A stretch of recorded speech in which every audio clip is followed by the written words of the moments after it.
You are now watching Showbiz Snob, your daily showbiz update. Usap-usapan nga ngayon sa social media ang di umano ay pagkakalabuan ng relasyon nila Kim Chu at Sian Lim. Nagsimula ito matapos nga na umattend mag-isa sa ball ng ABS-CBN si Kim Chu. Ang dahilan ng aktres, ang kanyang boyfriend na si Sian Lim ay nasa ibang bansa dahil invited ito ng mga kaibigan.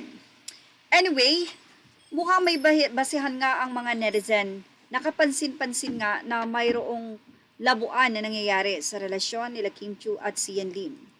Ito'y mapapansin nyo sa kanilang Instagram na solo-solo nga ang post na rin ng dalawa.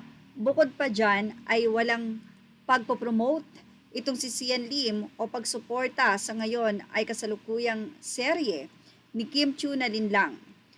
Pati na rin sa mga post ni Sian ay wala kang makikitang likes o anumang mga komento ni Kim Chu sa mga photo at post ni Sian Lim. Ganoon din naman si Kim Chu. Mantila may basihan nga daw ang nasabing konklusyon ng mga netizen.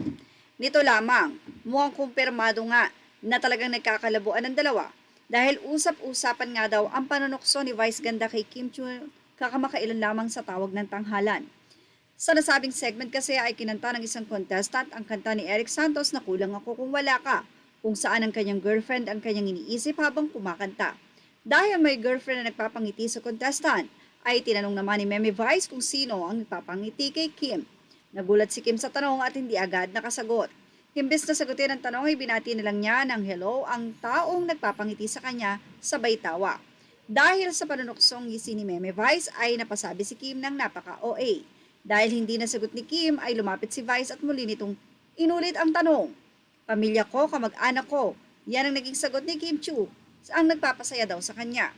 Pagkatapos nito ay binalikan nga ni Meme Vice ang contestant at ang nasabing bida ng din lang na si Kim Chu. Sa pagkakataong yon ay kinorek na nga ni Meme Vice ang kanyang tanong sa kanyang kulang ako kung wala ka. As niya, ano yung kulang ka kapag wala siya?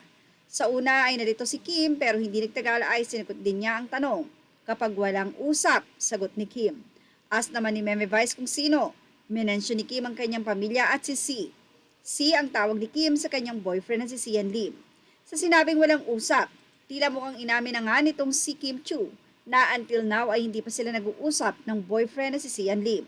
Ang tanong, nagkakalabuan nga ba ang dalawa na tila pati si Vice Ganda ay may alam dito?